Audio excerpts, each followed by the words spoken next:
Good morning, welcome to the garden. I wanted to share a couple of notes on growing kale in the Southwest Desert Garden. I have two notes for you. One is on eating kale and one is a growing note. So first, let's take a look at the kale in the garden. Oh, and let me say this. I find that kale is growing better in my fall garden than in my spring garden. And you can grow it both times. But we do get some hot weather in early spring and it will start to bolt, and so it'll be something edible and yummy and maybe not last quite as long as it lasts throughout this mild weather that we're having now. It's beginning of November right now, and this kale plant I'm about to show you is a late September planting. So here's our beautiful kale. It's growing nicely. Got another one growing nicely back there. So first, a note on eating kale. We've all heard that kale is a nutrient-dense superfood, which is absolutely true. This is filled with nutrients. What happens if we're not quite used to eating this food yet, but we want to be? We want to integrate this into our diet. The first time I ate kale, I thought, okay, kale's good for you. I'll grow it in the garden. I grew it, and my husband cooked up a bunch, and I ate it, and it was just harsh on my stomach. And I thought, I don't know if I can do kale in my life. But I wanted to. So in figuring this out, here are my notes on integrating kale into the diet if this is a food you're not quite used to yet. And this advice goes for other leafy greens that are maybe, I don't know, the collards and different things. Leaves that you want to eat that maybe are a little hard on your stomach, you're not quite used to them yet. Okay, my top two tips for that. Number one is to eat a little bit less of it. Don't sit down to a whole meal of kale. You can just take a little bit of it and add it to, I don't know, eggs, or if you're going to eat it raw, add it to a salad or something. Second tip, I think, is even better. It's to not eat this part. I know, it sounds funny. It even sounds wasteful, but it's not, I promise you. Okay, so you've got your kale leaf picked from the garden. Take the leaves off like that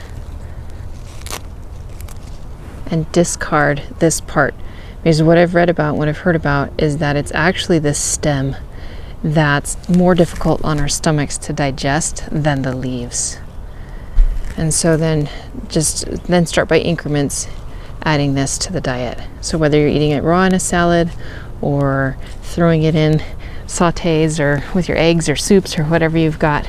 And then don't feel bad, don't feel like you're wasting this. You toss this back on the ground and it can decompose right in the garden, giving nutrients to the microorganisms that live in there, and they can eat that up, and you're just doing good things for your soil. If ever you have something you feel bad, like, oh, I'm wasting, no, don't feel like you're wasting. Just toss it in the garden. You're only doing good things for your garden by adding a little bit of organic matter.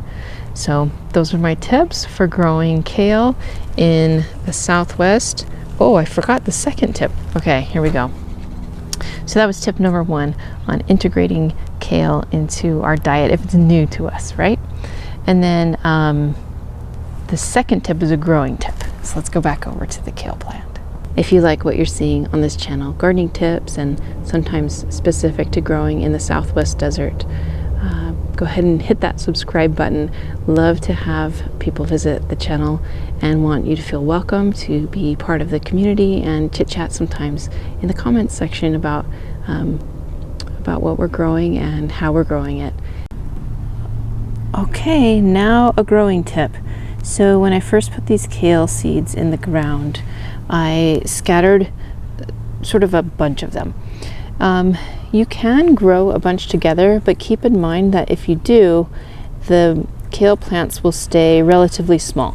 If you want one plant to occupy this space and to grow bigger, bigger leaves and be a hardy plant,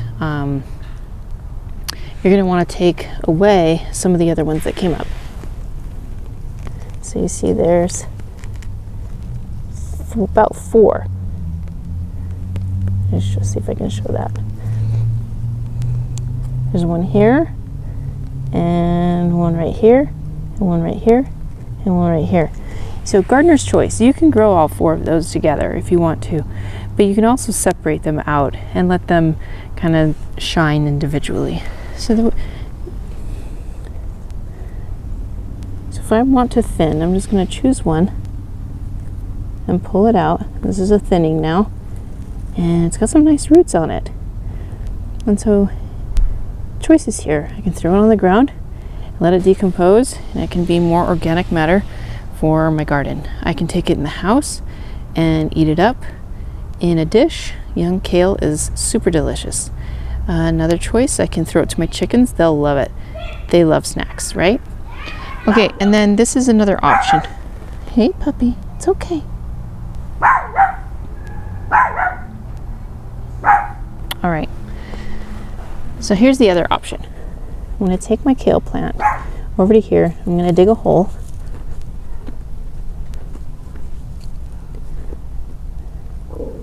There we go. And I'm going to stick this in there. I don't quite like the depth of the hole. I'm going to go a little deeper because that's a nice long root, and I really want that to go down in there. Okay, so there we go. I'm going to lean the plant up here while I do this, and the root has gone down, down, down into the hole I've dug, and I'm just going to take the dirt and push it on over. And I do like my plants to stand up a little bit, so I'm going to pick it up from where I had leaned it and push some dirt behind it too. Let's see if we can get it to rise to the occasion, or whatever you want to say. There we go. There.